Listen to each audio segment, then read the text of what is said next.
Srimati Bhakti Vedanta Swami Iti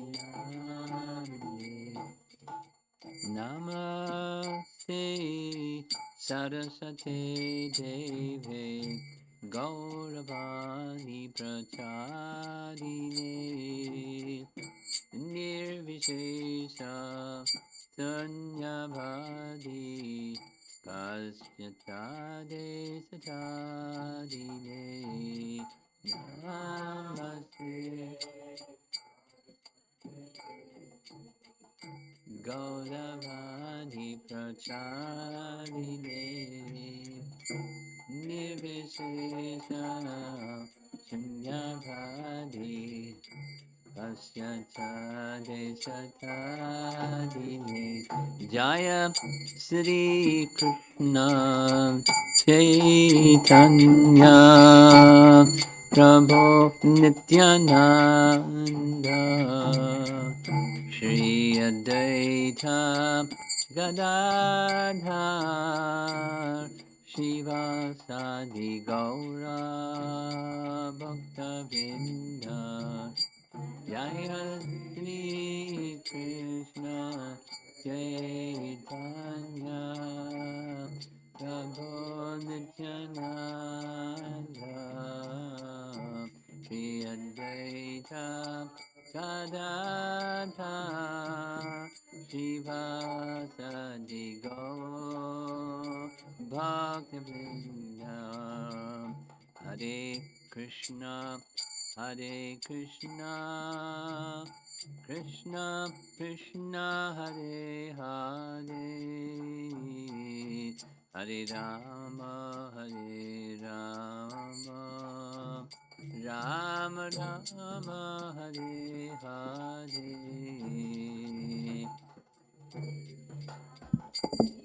The screen is backwards. Shows the mantra backwards.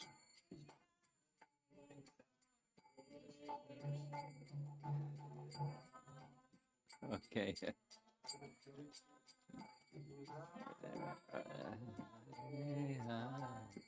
Hare Krishna, Hare Krishna, Krishna Krishna, Hare Hare, Hare Rama, Hare Rama, Rama Rama, Hare Hare,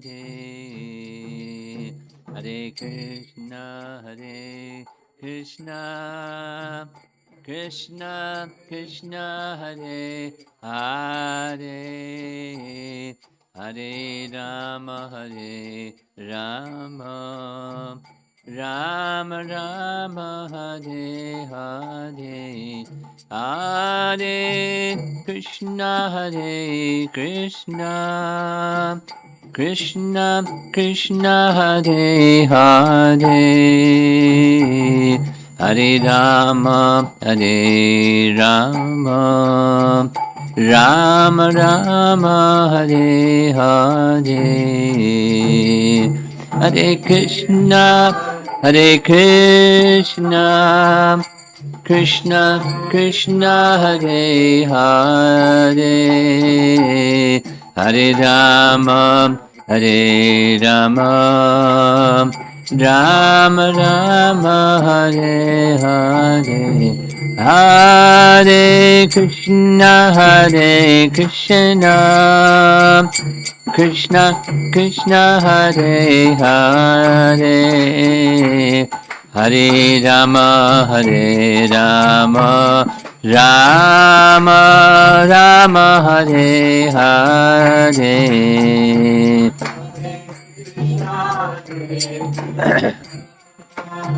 Krishna Krishna, Hare Hare, Hare Rama, Hare Rama, Rama Rama, Hare Hare, Hare Krishna,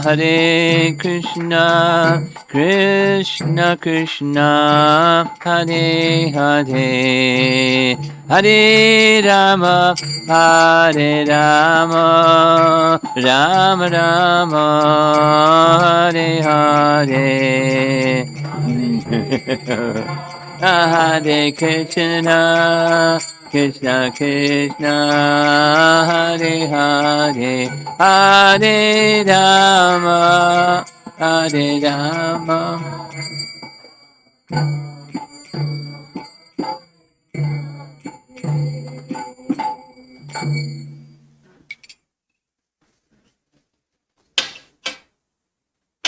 Nice way to begin.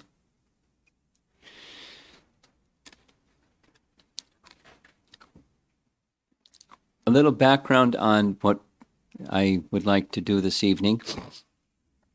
I'm borrowing from, can we go? Okay. Borrowing from a group of scholars. By the way, someone just sent me a 1-hour documentary on a conference that was held in Chennai, I don't know when, probably recently, within the last year or so, on the Srimad Bhagavatam. Scholars from all around the world speaking on the significance of Srimad Bhagavatam. And the event, at least the presentation that I viewed, was put together by the Oxford University Department of Religion, Vaishnava Studies or Hindu Studies or something like that.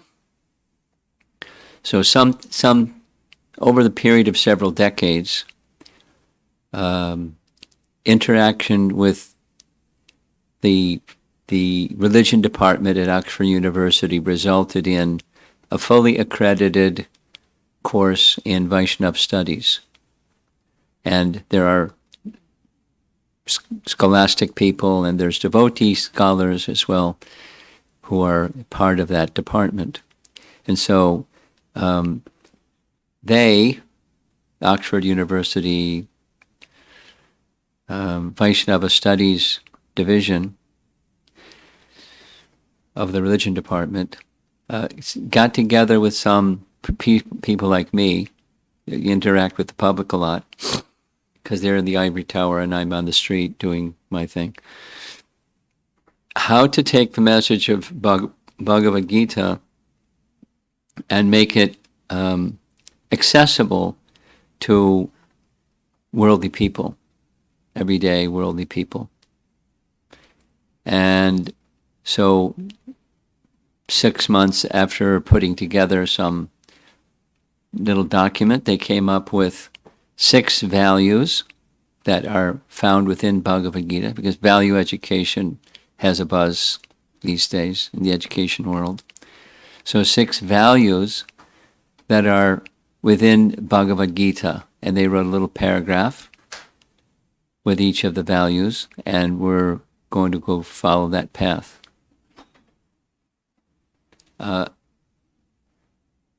I didn't send in advance, but I can send to you especially if you remind me, or you remind me to send, so you can send to everybody the 6 values and their little paragraph. Oxford University professors, together with people like me. So I'm going to start with a concept that it's pretty easy. You're all educated people. Spiritual culture and its values. Now the diagram that I'm going to show you comes from people that do cultural engineering. I don't do it, but I heard a presentation by someone that does. And whether it's an organization, a corporation, a group of people, a family, an individual, or whatever, it's good to take a look at what the culture of any of those entities are, and see if the culture and its values match. So what's culture? So the cultural engineering people say it has three parts, and like an iceberg has three parts. There's the tip of the iceberg up there, what you see above the surface of the water. And then there's what's below, and then there's the very bottom of the iceberg. So what's above the surface of the water, in their language, is artifacts, or measurable things, behaviors, speech, something that you can touch and come in contact with your senses. So observable stuff is part of culture. Architecture, music, dance, etc., etc. How people speak, the mannerisms.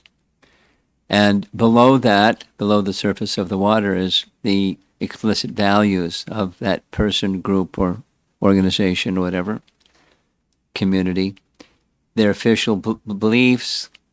They may have a mission statement, or if you just ask them what's important to you and that this is what's important to me, that's their values. And behaviors or measurable things and values, one drives the other, they interact. Values can change over time as behaviors change and vice versa. And then at the very bottom is a very important part of the iceberg. That's deeply held beliefs, something that just doesn't change. You're certain it just doesn't change.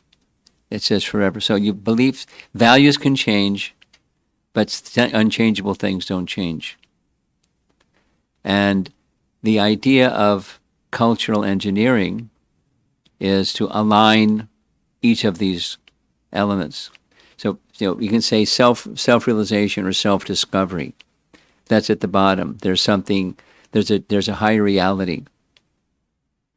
That's in the background of life, and it's unchanging higher reality. And I'd like to get in touch with it. So I'd like to align my values and my behaviors with that, and so forth. So it's an alignment consideration. So if there's like say a CEO of a company takes over, they do this exercise. And they have a mission statement eventually, but there's some assumptions that drive the organization or an individual's life. Now, an important part of, because this is connected with the previous slide, spiritual culture and its values. So the culture is the big picture, and the value is something that's in the middle. And we're going to be speaking about values, but it's not disconnected from behaviors, and it's not disconnected from unchanging implicit realities of life.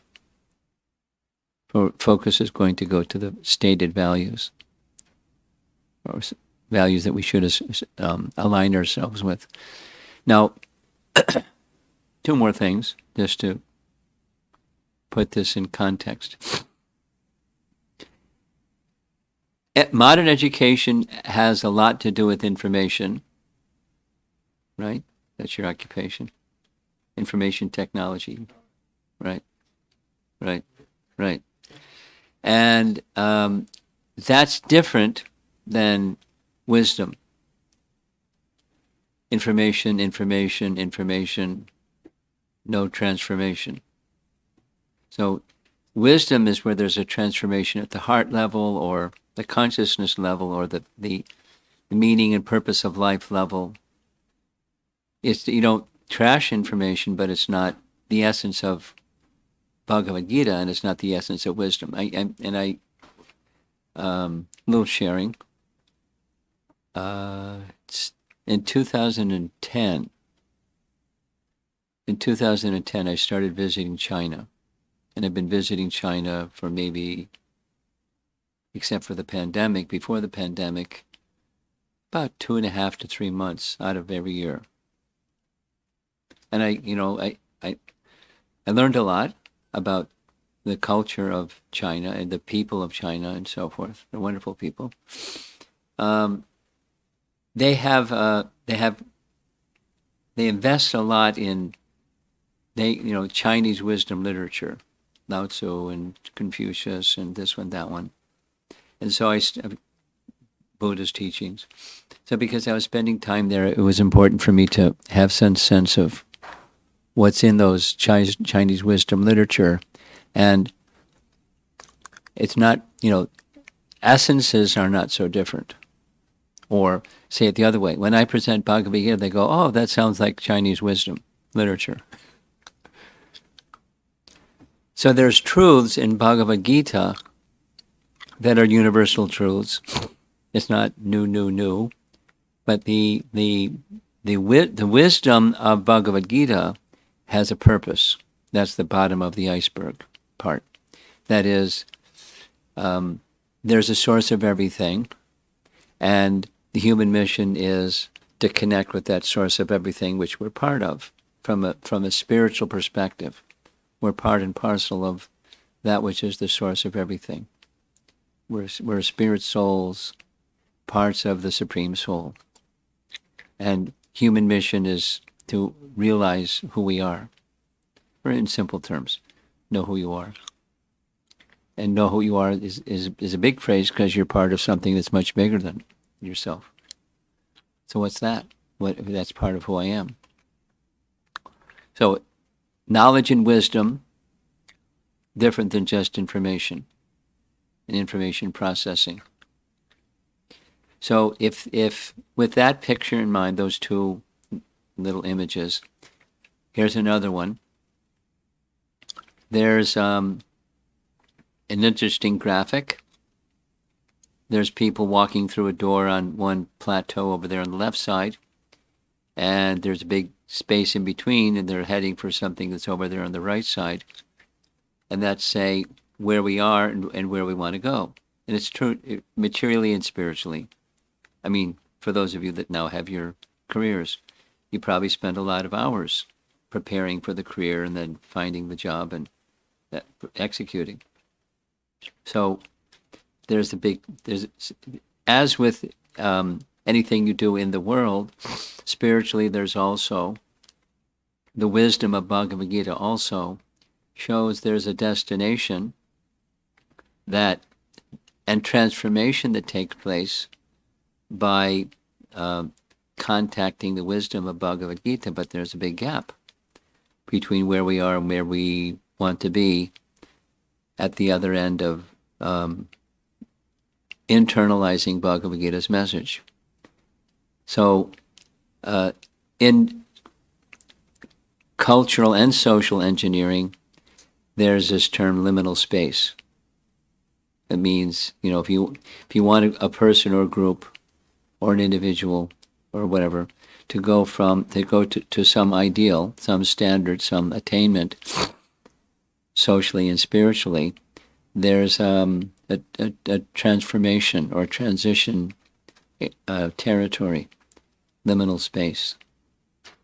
And it's not easy, because then we're going to be speaking about values of Bhagavad Gita, and they're like, you can nod your heads yes, but it's really hard to actually live by those values. That's the liminal space message. So don't be intimidated. But it's values to live by and gradually become proficient. And the good news is Krishna will help you.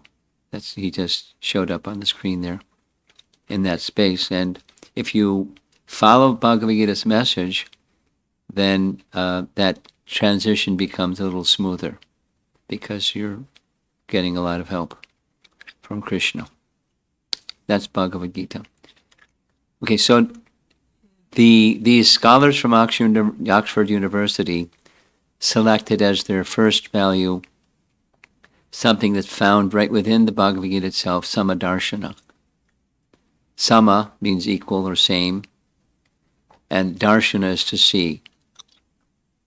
So equal vision. And equal vision means, seeing not just humans, but seeing all living entities with equal vision. And that has its challenge because we don't normally see it that way. We see diversity. Here's some images of Different types of fruits. Pretty interesting tree. It has bananas and pears and apples. So there's varieties of fruits, varieties of insects, varieties of birds, varieties of aquatics, varieties of animals, and more animals. And how are you supposed to have equal vision when you have all these differences? Because there's lots of differences.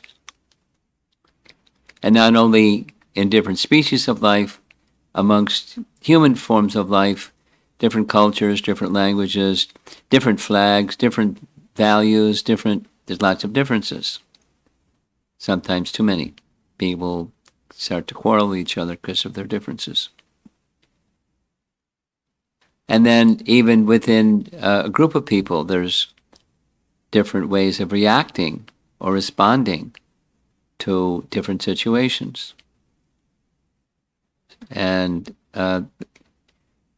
point is, lots of differences. So how does this Sammat Darshana thing work? Different forms of life, different types of people, different situations, different exchanges. So how you put the Sammat Darshana thing together? How do you see with equal vision?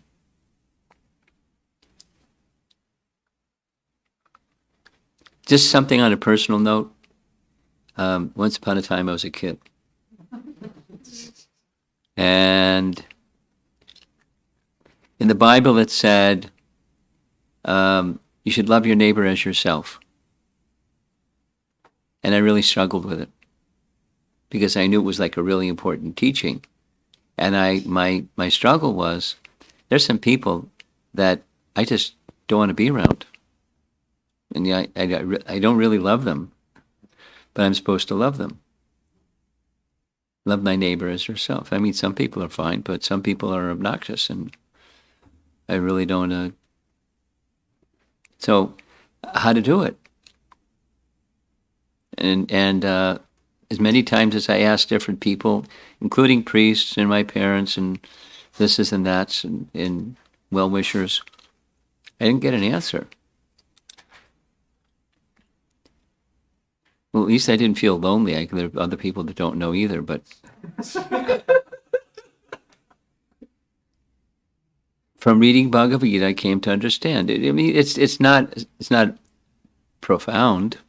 There's a difference between the covering of the soul and the soul. There's a difference between behaviors of people and the soul. And the soul is not the behavior, and the behavior is not the soul. So the love your neighbor is the soul, not the covering. The covering can be this or that. You know, chocolate, vanilla, or strawberry, which one do you like? Maybe you like them all, but, some people like more chocolate, some people like more vanilla. So there's different likes and dislikes because of the bodily coverings, which are very different. So how to see with equal vision? There's a nice slide. Down at the bottom right is a key, and on the upper left, that's a lock in the shape of a heart. So that's the key to equal vision is equality of all living beings is where life is respected regardless of the coverings, race, gender, caste, creed, species. It goes to the soul. Here's a nice illustration. There's a fellow on the right looking at different differences of species of life and all those little sparks, that's a soul. And within the gorilla, and within this animal, that animal, within the bird, within every living entity, there's a soul. Coverings are different for sure, but the soul is the foundational common feature. That's the commonality. The eternal, unchanging spiritual energy. So back to the key and the lock. All living beings are spirit souls. Another painting on the right side showing different species in different situations. Higher, lower, it's species. etc. But they're all spirit souls. So what's the Bhagavad Gita teach us about spirit soul? What's that? That little skinny guy, that's a spirit soul. That's us. And the soul, according to Bhagavad Gita and all the Vedas, it's eternal, it's cognizant, and it's by nature very blissful. So that's the soul that is the basis of Samadarshan or equal vision, a value of Bhagavad Gita, or a value of how to live your life in higher consciousness. See the soul, not, see through the eyes of knowledge, not with the material eyes, because it's a different energy and it's very tiny. But it's the source of consciousness. It's eternally existing, and by nature is blissful. Here's a nice, I hope you can see over there. You can't see. You got your, oh, okay. It's a cute photograph. We're not human beings having a spiritual experience. We're spiritual beings having a human experience. So spirit souls in a dog's body, they having a dog experience. Spirit souls in a bird's body is having a bird's experience. And spirit souls in a human body are having spiritual beings having a human experience. That's who we are. Okay, so part of this is not just talking, but it's a little bit of, you have to do some work, some exercises. So this is a meditation. That's how you do meditation, right? Do you do meditation? Our newer fellow here. I forget your name. I should more. But sometimes. I do, yeah, sometimes. Sometimes. I should though, commit to once a day. I need like a teacher. I'm gonna do this casual. I was at a physical therapy place yesterday, and there's a girl from somewhere. Her accent, she's somewhere from Eastern Europe. I mean, I just thought it was Russia, but I don't know. Maybe she's from Bulgaria. I don't know. Maybe.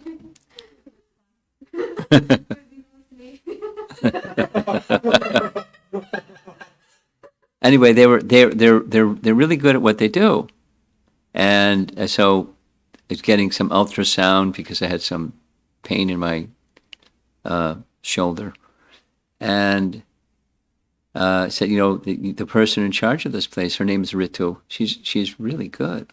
She said, yeah, she's really good. And we went on, and said, she's not only she's good, but I'm here without my parents. I have no family, but she's just taken us in and treats us like family.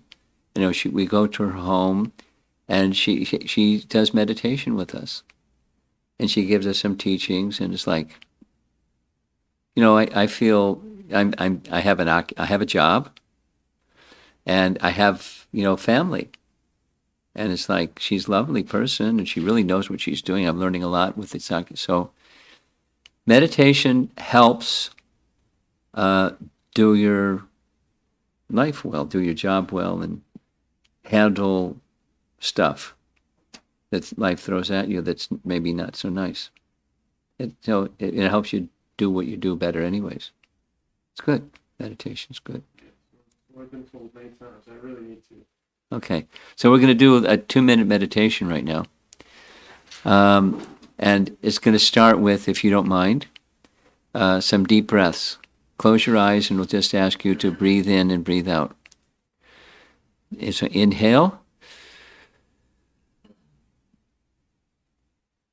Exhale. Inhale. Exhale. One more. Inhale. Exhale. With your eyes closed, wiggle your toes. Feel your feet. Bring your consciousness to that part of the body. And then move your thought process up to your ankles and lower legs, into your thighs, then your waist and stomach area, and your whole back, and then move to the front, your front part, your chest and your arms, and your face and your whole head. So stay there a bit. We just explored the body, and you're the observer of the body. You're not the body. And as you're hearing and doing this meditation, the mind is moving from this part of the body to the other part of the body, but you're not the mind either. You're the observer. You're not the thoughts within the mind or the emotions within the mind. You're the observer. So now be present with the observer. Be present with the self within.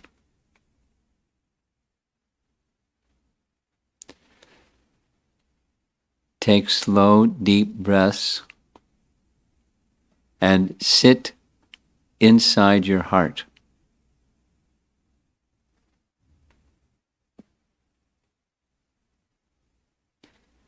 You're that spirit soul connected to divine grace.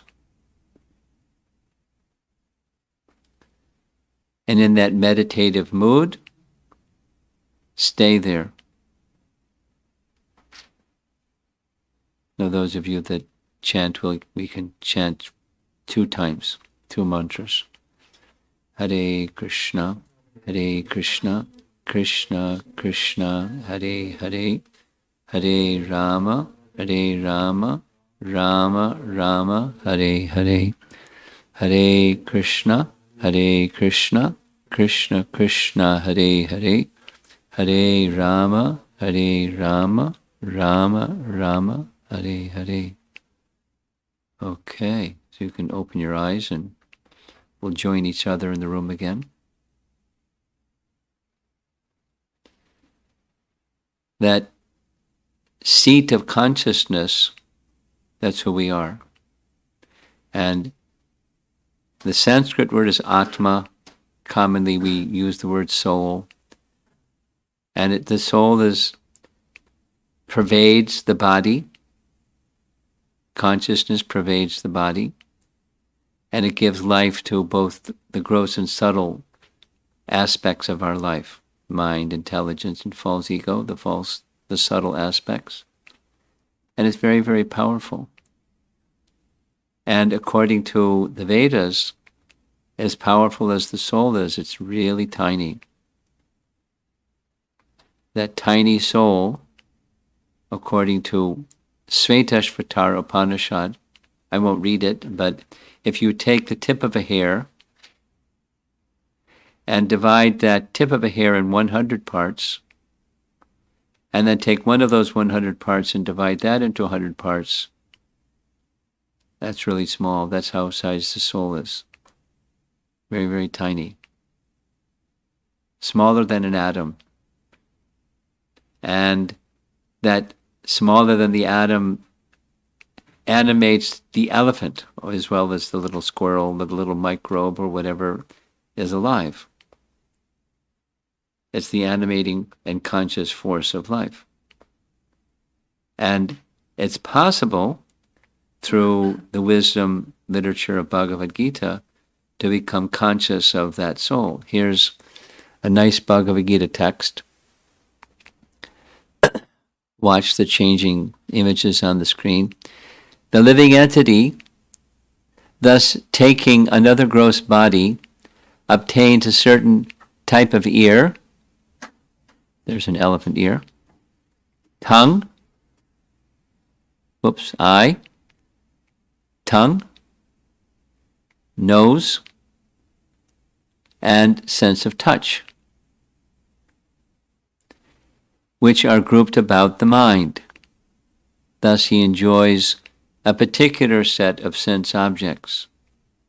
So bodies are awarded according to nature, and different senses are given to different living entities according to their nature and their level of consciousness. In the human form of life, here's another verse from Bhagavad Gita. The living entity, thus taking another gross body, obtains a certain type of, that's the same verse. So this shows a human being with more developed senses and a lot of idea to try to enjoy sense objects.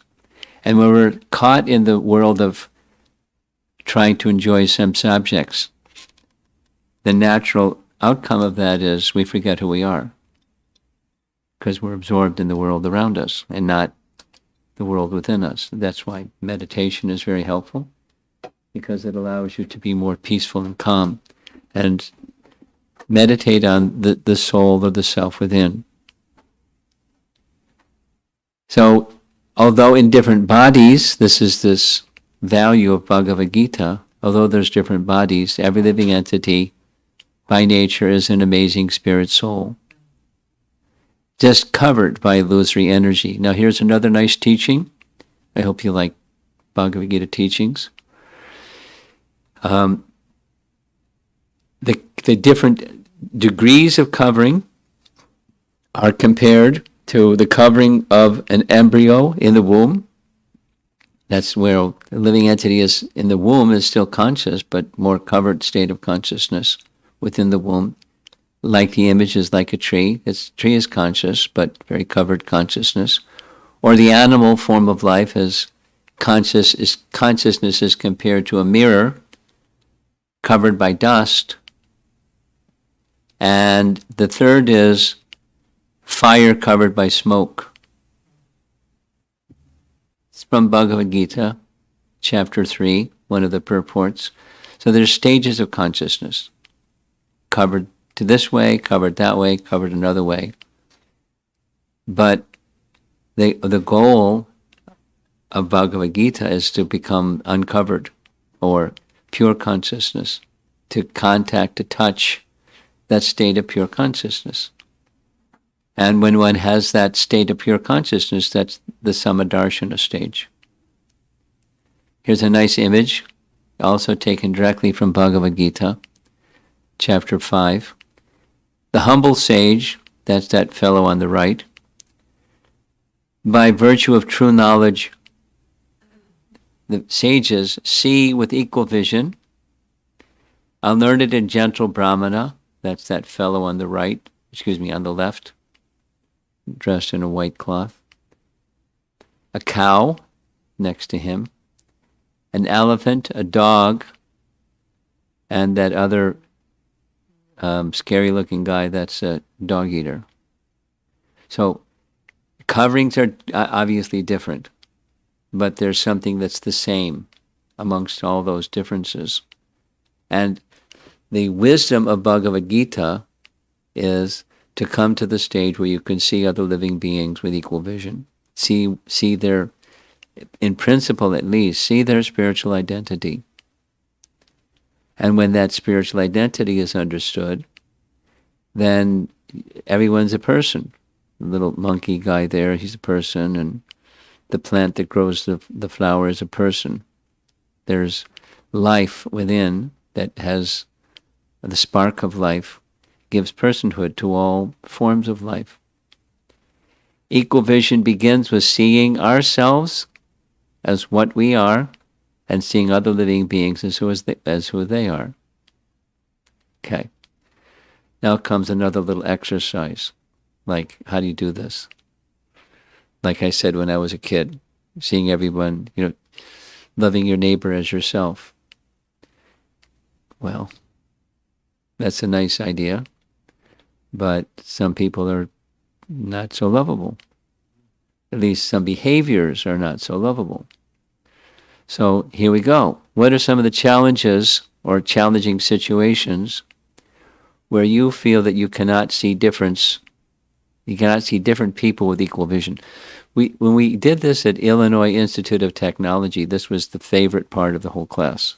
So this is if you get into it, it might help connect with the whole presentation this evening.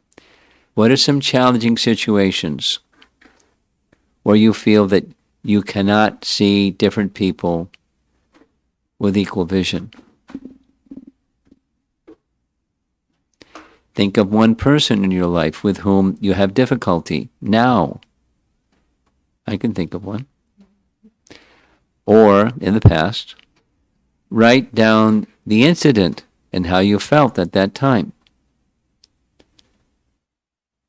So if you don't have a writing instrument, you can pull out your phone and maybe put something into your phone, or if you're good at making mental notes, make mental notes. But it's an exercise that will help. So I'm going to pause and let you.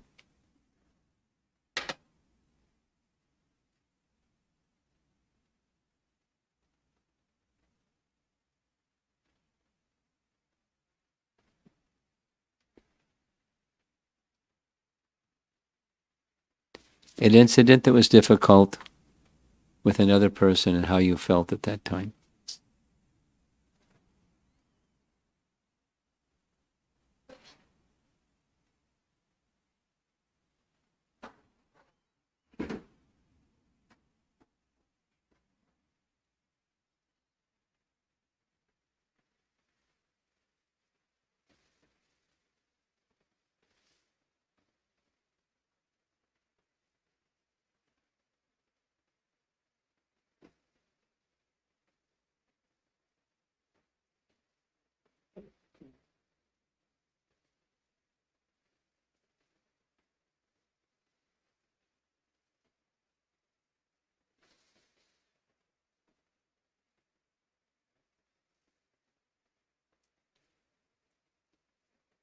When I see people looking up, I know we're ready to move on.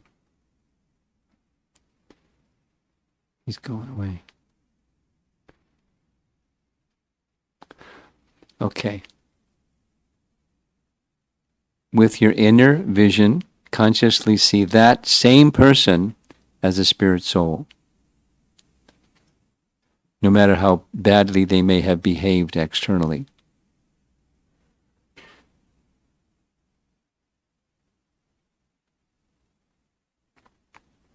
And then write down how doing so may have changed your feeling towards that person.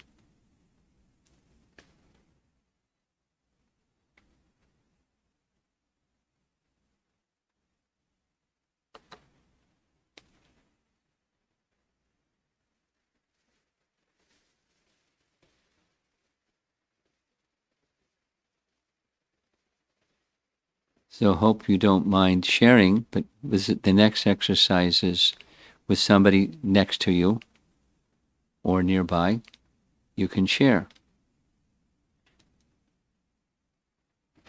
the three different things.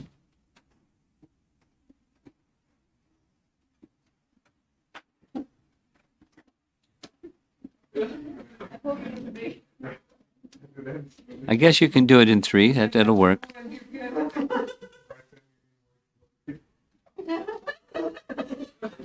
Prabhu will write about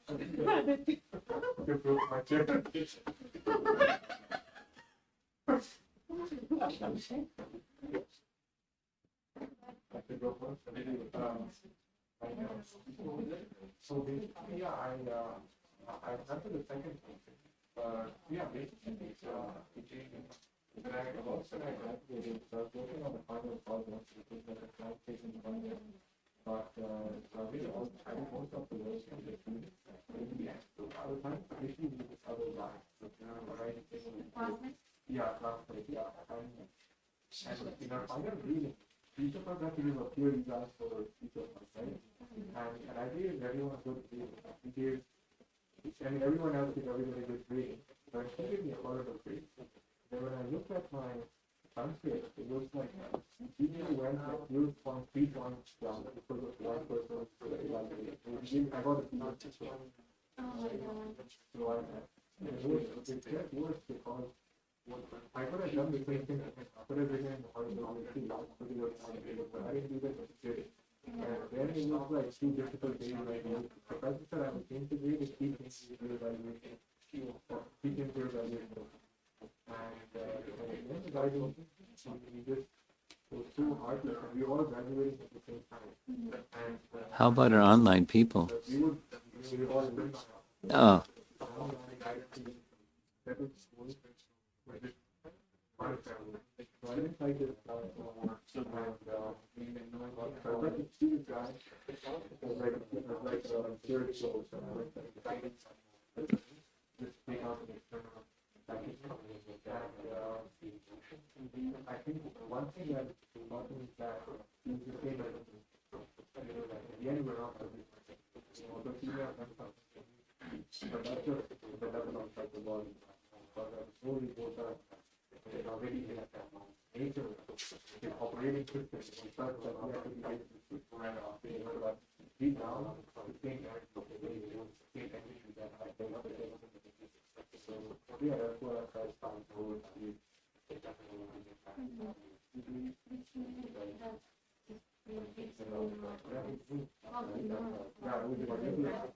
Even when the grades came out, speaking has been a place that I could have given for life. But he said, you know what, he's the only thing I didn't give him for life.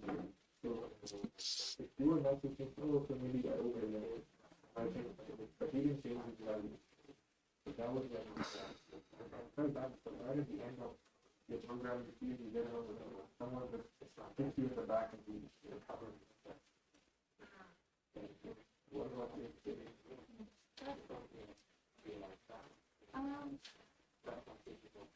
I am not so much in this field, but I don't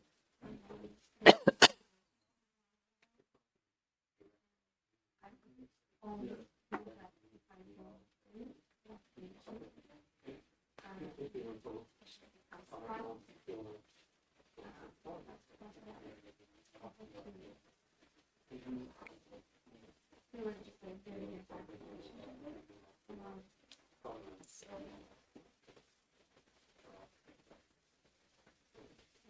the more I I know the it's just like it's been really that's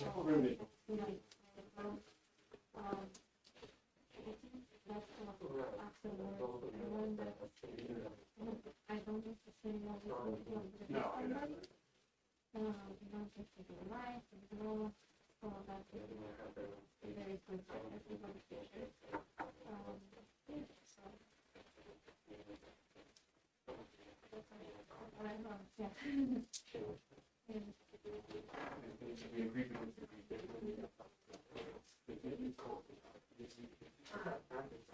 Yeah, I mean that's what I actually wrote.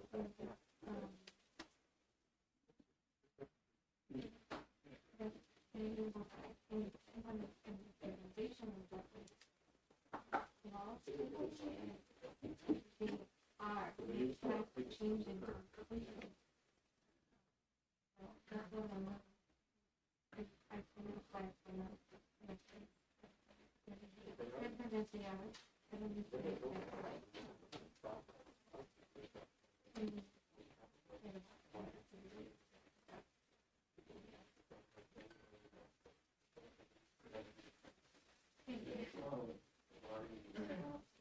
for me, like I start with my belief and then go to the sequence.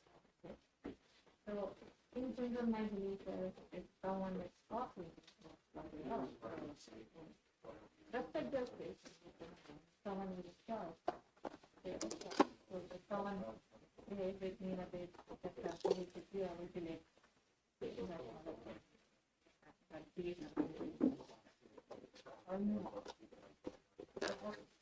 others, it's a lot of injury. When I was little girl, like 8 years old, I used to live in a city called Hospital. My dad was a doctor, and he would have been on the way. Right, and I was to go up there. My dad and his friend used to just go to office to the this was a king, slaughter, member, hated, and the prophet was free. And I close my eyes, think about the difference of something that's the thought of me is like, why are you I'm not a Okay. Where online people are done, you small, nobody's getting caught. I'm not able to come.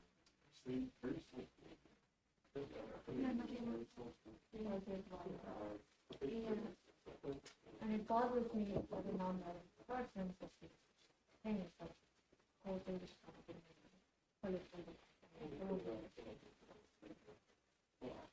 I don't know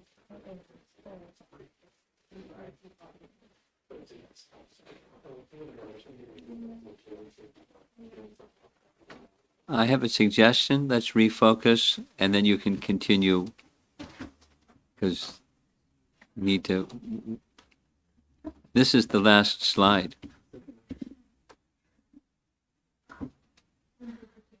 The last slide.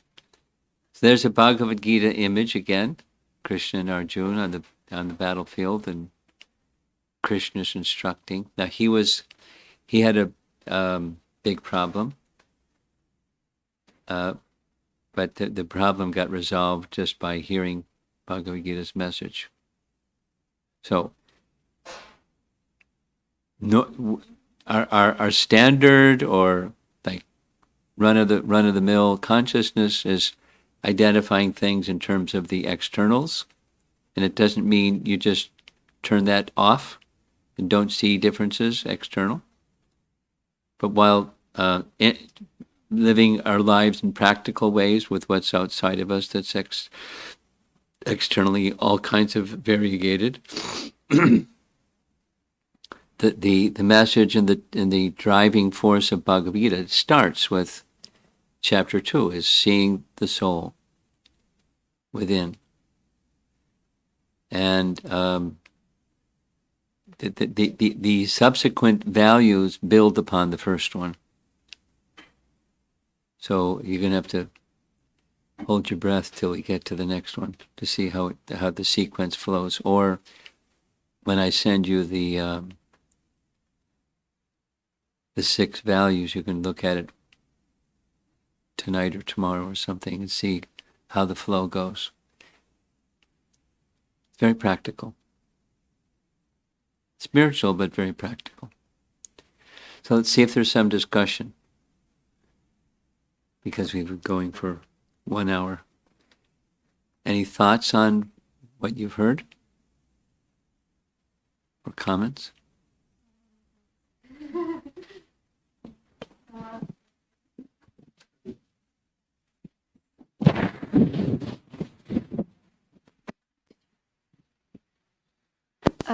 So thank you so much, Prabhu, for your speech. Can you hear me? So what I observed is that no matter of our differences, it's good to see Krishna is everybody's heart. So that I'm just sharing what I feel. Maybe I'm wrong. Correct me. So is this means if we see an atheist, Krishna is still in their heart. So I always was questioning that. How can we see Krishna in somebody who doesn't believe in God? How do you see the soul in somebody who is refusing, or for whatever reason, or for somebody who is agnostic and who is like wandering in this path? So at one point I realized that the best way how I can live myself in peace is that I keep believing in what I believe. Yeah. And let people be who they are. And just lately I have many experiences where I'm surrounded by people who are very, very good people. They say, I don't believe in God, I don't feel God. And I'm like, that's okay. That's okay, no problem. And then in couple like after like probably some time they ask me something about God, something about like what I feel, what I believe or something, or in this kind of theme, and which very much surprised me. I have artistic background. I've always been in arts, and in arts they're not. I mean, there are a lot of people who don't believe in God, and I always was hiding because I thought that if I hide, I would be more accepted. But just lately, I'm like, no, I'm not gonna continue hiding what I believe because that's what helps me every time. Every time I'm in front of something difficult, God always helps me all the time. Every single situation in my life. I'm not going to go into details with that. So at one point, I'm like, instead of me hiding, I'm just going to be who I am and say what I believe. If people don't like me because of this, okay, that's fine. But Krishna is always there for me.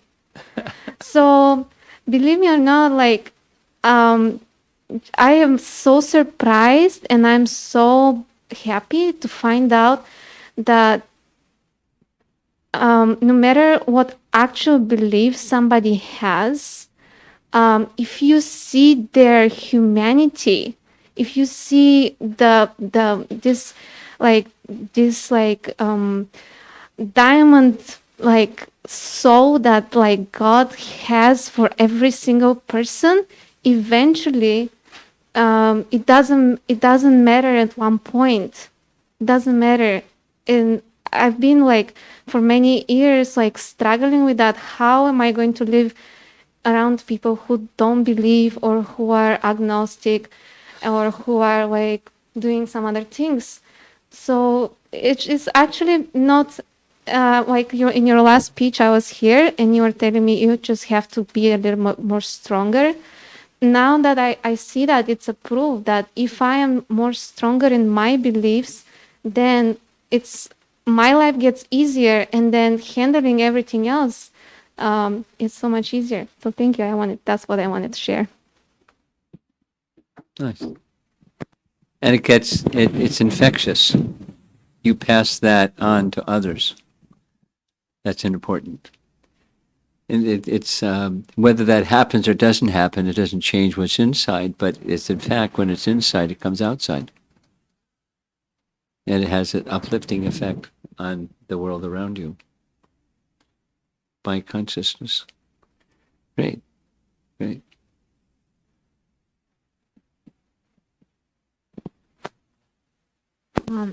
So, Prabhu, my experience and my thoughts about equality, the way I see other life forms and other beings is like, I respect them. Like, if I decide to go in shark infested water, then I decided a fate for myself. We should not hurt the shark still because I did something that will have consequences. So, I'm ready to respect every life the way naturally it is, and I'm totally fine with that. What? And I also shared this with Your little group there. the group here that, but this one thing bothers me and has always bothered me. So when I was little, like 9 years old, and my dad was a doctor, so there was like big act of violence in the city where I used to live. People were killed for being Hindus, and my dad was doing autopsy reports, dismembered, raped, mutilated, for being Hindus, okay? And all these acts of violence still continue. So when I think about the people who have committed these acts of violence, I question my tolerance. Like, why are we putting up with this? Still, I'm not going to do anything because I know I have to hold back. It's hard, I have to hold back. I always pray that legal system should do something about it. It should stop. but it makes me angry. So I don't know how to deal with it.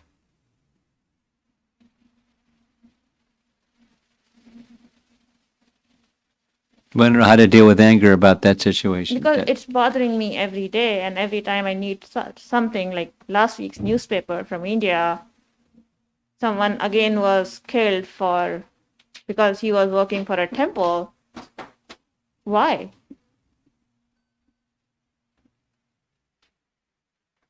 So, and he was stabbed like 25 times. Why?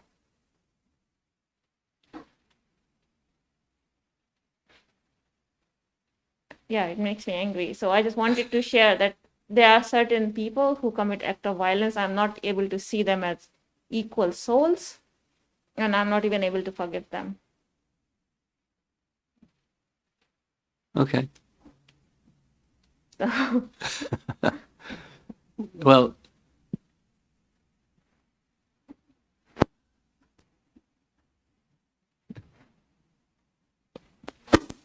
there's there's different parts of what you're saying. You know, why, and then I can't forgive them, or why and what to do. Well,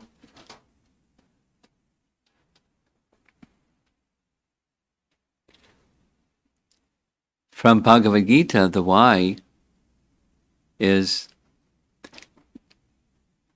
mode of ignorance. Kamesha, Krodesha, Rajoguna, some udbhava. By contact with the mode of passion, Rajoguna, comes kama. And when lust, and when lust is frustrated, comes anger. And so why do people do things that are like that? They're in this anger position that is a result of frustrated, I want something and I didn't get to something, so I feel something. I feel angry and I do angry things. It's the modes of nature. So the person is not the mode of nature. The modes of nature is the mode of nature, and the person is influenced by the modes of nature.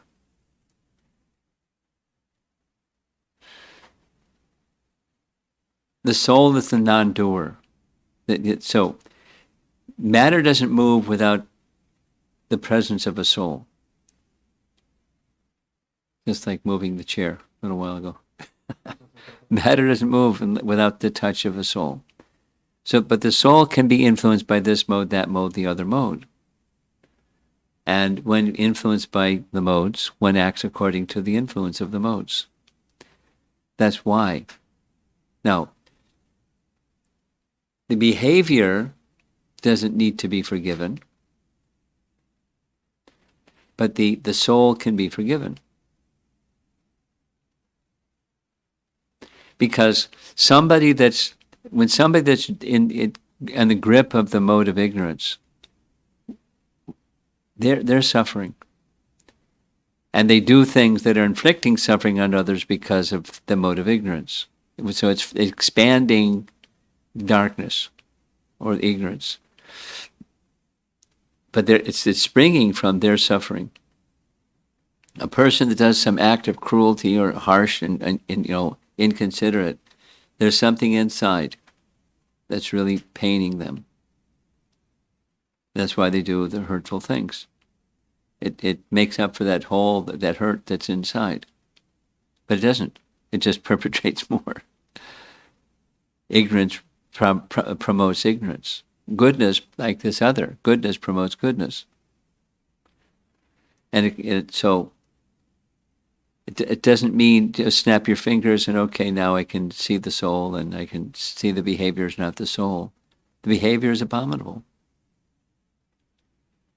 But the soul is different. So you don't have to forgive the behavior. Abominable behavior is not something you just look the other way. It's okay. Abominable behavior is abominable behavior. And the person will be culpable by the laws of nature and the laws of God for such acts. But it's not like, now I feel satisfied because they're going to get theirs by the perfect justice of God. But what about the soul that's suffering inside? So it's compassion is properly placed upon the soul, not upon the coverings.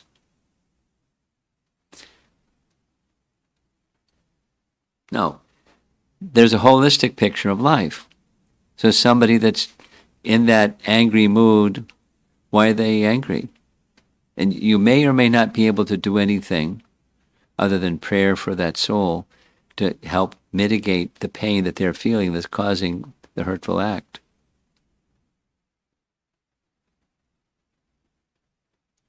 But we wish that that pain is relieved, so that, and as a byproduct, the hurtful behavior will also be mitigated.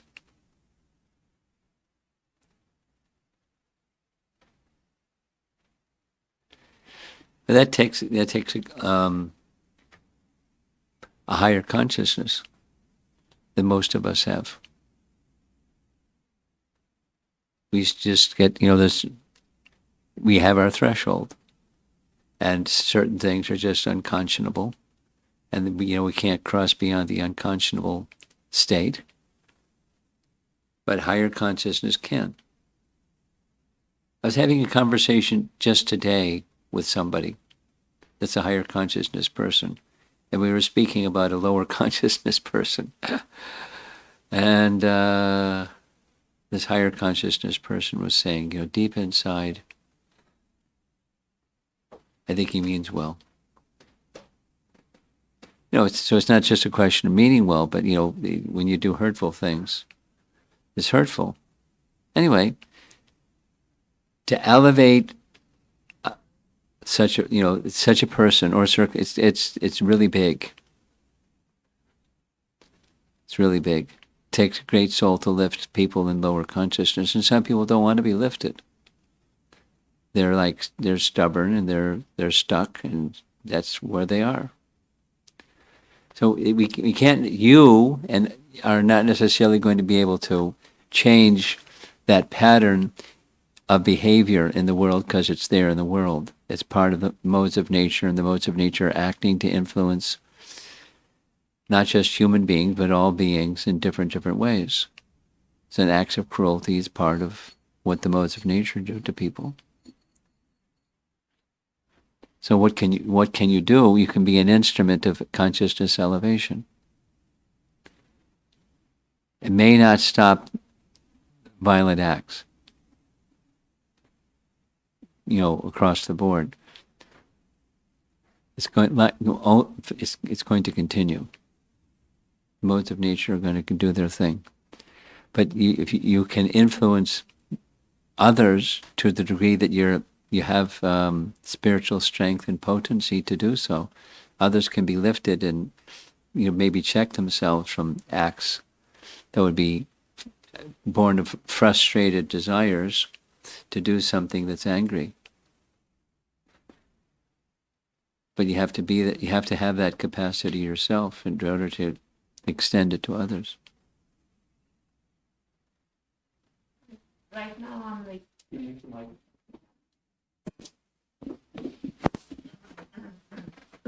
right now I'm just struggling with myself to not feel angry. Like the way you explained, it's like it's the mode of nature. It'll always be there.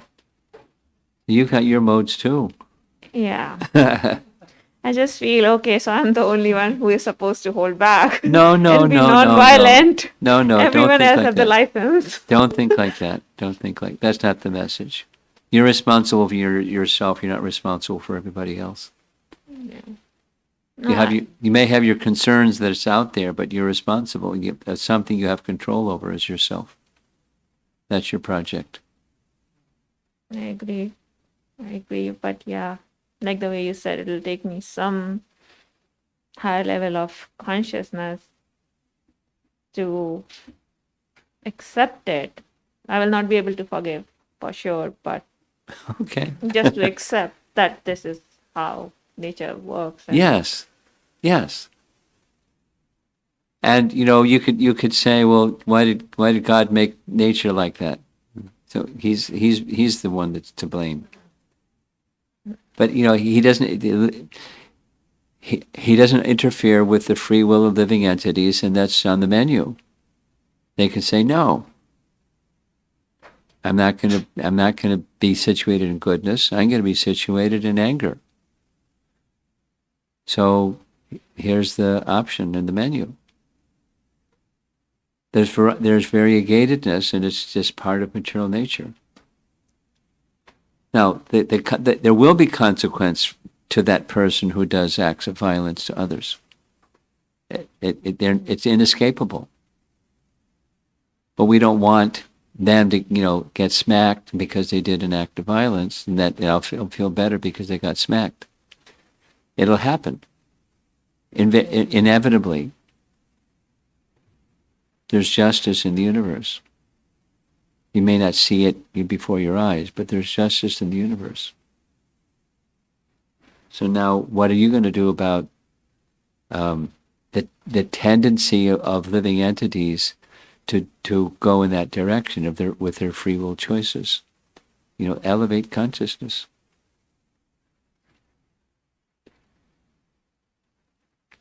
Yeah, I get. Thanks for explaining me. I understand, and it will take me some time to just Okay. process it and accept it. Okay. Thank Okay. you so much. Okay. Okay. Who's Keith, go ahead with your question. unmute? There he goes. Excellent, thank you. Forgive me for barging in from cyberspace. I couldn't read the room. I didn't know how to. Thank you. Thank you for the talk. Thank you for the context of the iceberg and understanding our assumptions and how we are situated. That is ultimately what brought me to the Bhagavad Gita to work on finding a foundation. So I appreciate the iceberg analogy. I wanted to ask you, during the meditation, as we scanned our body and found the soul, you mentioned being situated in the heart. Yes. Which is so difficult for me to wrap my mind around, because that's where I'm used to living, is the neuromuscular tension behind the eyes. That's where I am in my, whenever, so to think of anything existing here makes no sense to me. I mean, I'm using the same instrument that is causing me the suffering to comprehend this idea. But so I wanted to just ask if you could help me or help us identify more with this soul situated in the heart.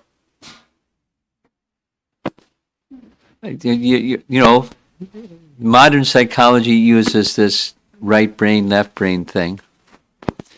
But it's not just a right brain, left brain thing. It's literally where the soul is located.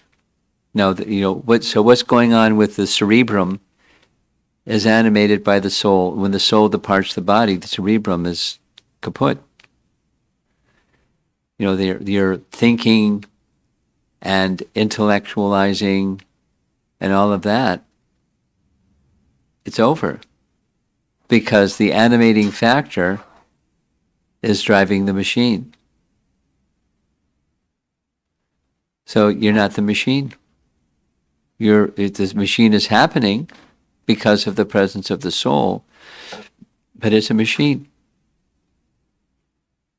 A sophisticated one, and a little complicated one, but it's a machine. So the driver of the machine, that's the soul, and the driver is situated in the heart. So one of the ways that's just speaking about it, try this. You chant sometimes or regularly, right? Yes, okay. So when you're chanting, here's a suggestion. This is something that I do. It's a really nice verse. I'll send that around to you all also. It starts with the tongue, it goes to the ear, and then it goes to the chamber of the heart. So chanting is making a sound, but real chanting is hearing the sound, and when you hear the sound, it enters the chamber of the heart, and the mind becomes stunned, and the senses become inert.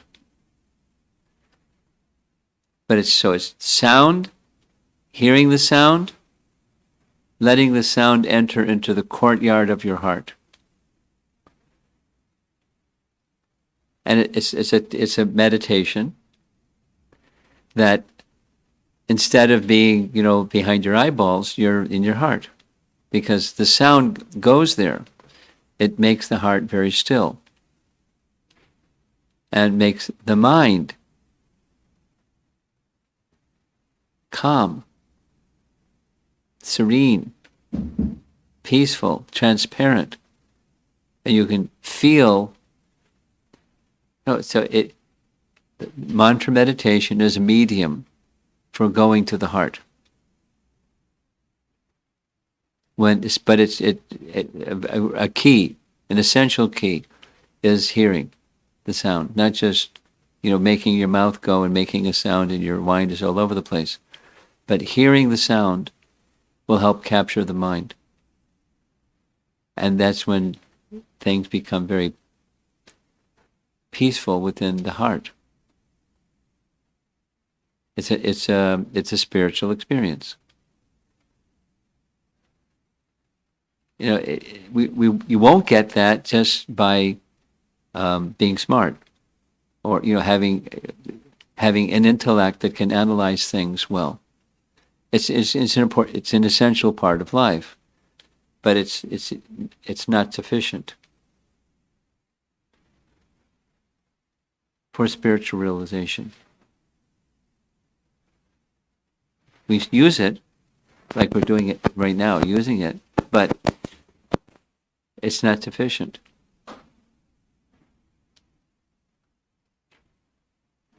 Any of the other two there online? You want to chime in here? Participate? Okay. You're peaceful. Okay. Prabhu, I wanted to mention about the meditation. So I actually am certified yoga teacher and I do meditation regularly. And specifically, I got more certification in meditation. So anyways, my experience with this meditation was very interesting. And I just wanted to mention after what you explained. So to hear that the chant comes through the ears and goes to our heart, correct? Yes. So the first time, like you said, okay, like the body is censoring, I felt like I've been listening to other people rather than what God wants to tell me. And then when you said, come to your heart, and then I saw that they were things that I just copy-pasted from what someone else told me it's true for me. So I feel that it's very important for us as a people who want to be more self-realized to seek what God wants for me, because I am His daughter. So I think that's maybe my life goal now, as if I'm learning more to like keep like learning what God really wants from me. And I know that this is the best decision I can always take.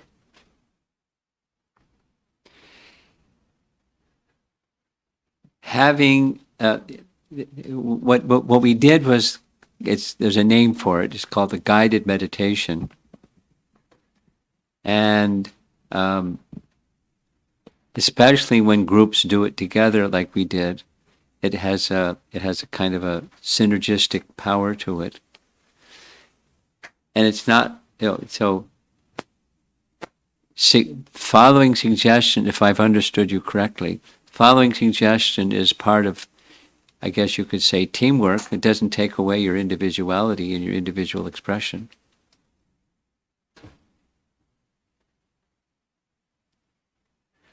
We're social beings. And so we receive and we give. We interact in both ways. It's just relationships. Loving relationships are giving and receiving both. So part of your journey to be yourself and be what God wants of you and all that, it's part of that is the interactive part of life. We're giving and receiving in our dealings with others. That's a foundational part of this Samadarshana. While you're understanding yourself, then see others in the same way. They're beings. I mean, you're expressing it nicely already. Before. Anything over here? Okay.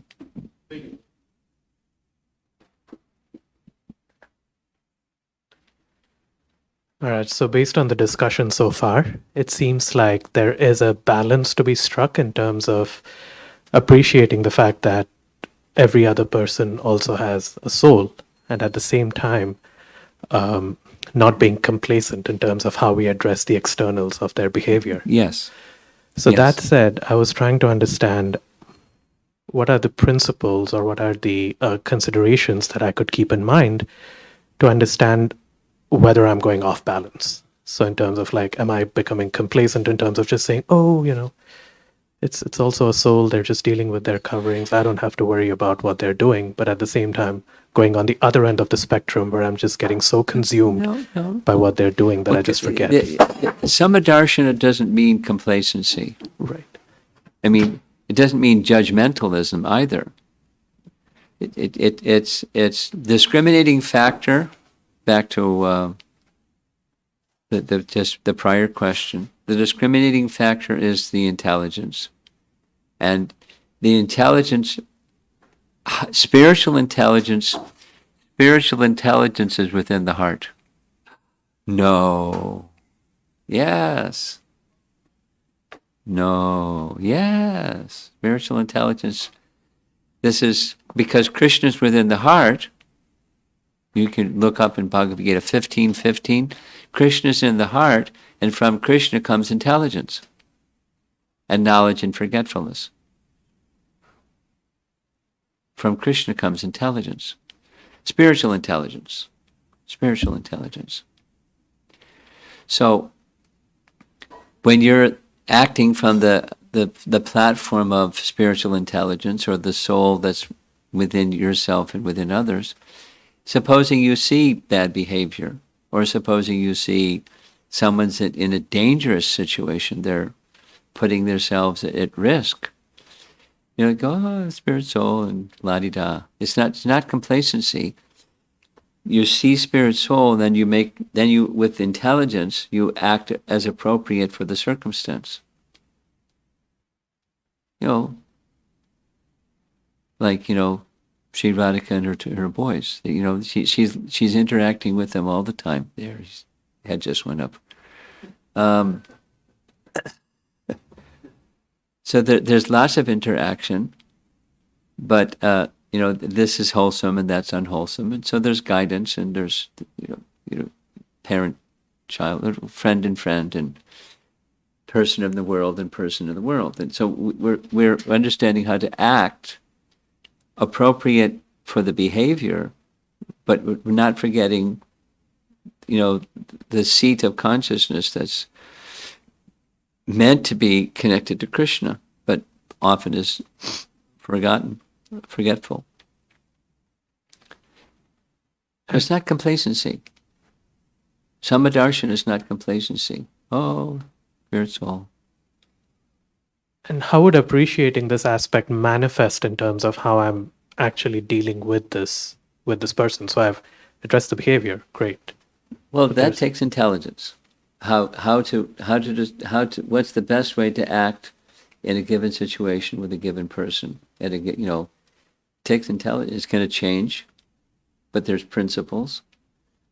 So some of those principles you learn from Bhagavad Gita, and then in turn Srimad Bhagavatam. And then, the association of qualified devotees, you can see how they act and behave. So it gives you some clues.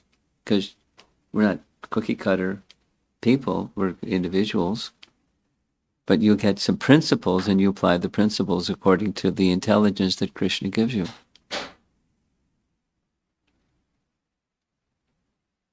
And so if you don't know, this complacency thing, I kind of got animated when the complacency word. The yoga process is not advocating complacency. Or to just be a punching bag or something like that. It's advocating detach from the temporary, see the realm of spirit, see the distinctions within the realm of matter, and then act appropriately.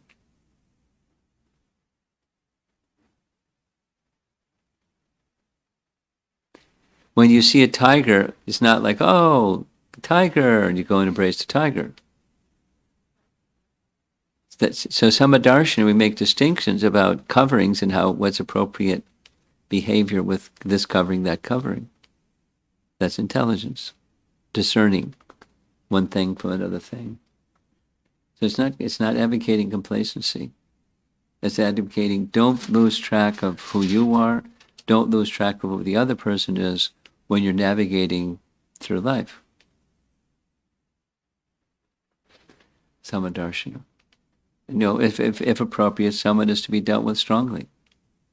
If appropriate. Or whatever.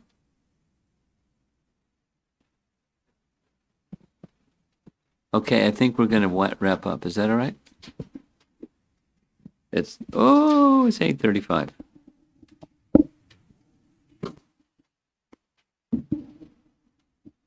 So we're done? Okay, Hare Krishna. Hey, that's great. Thank you.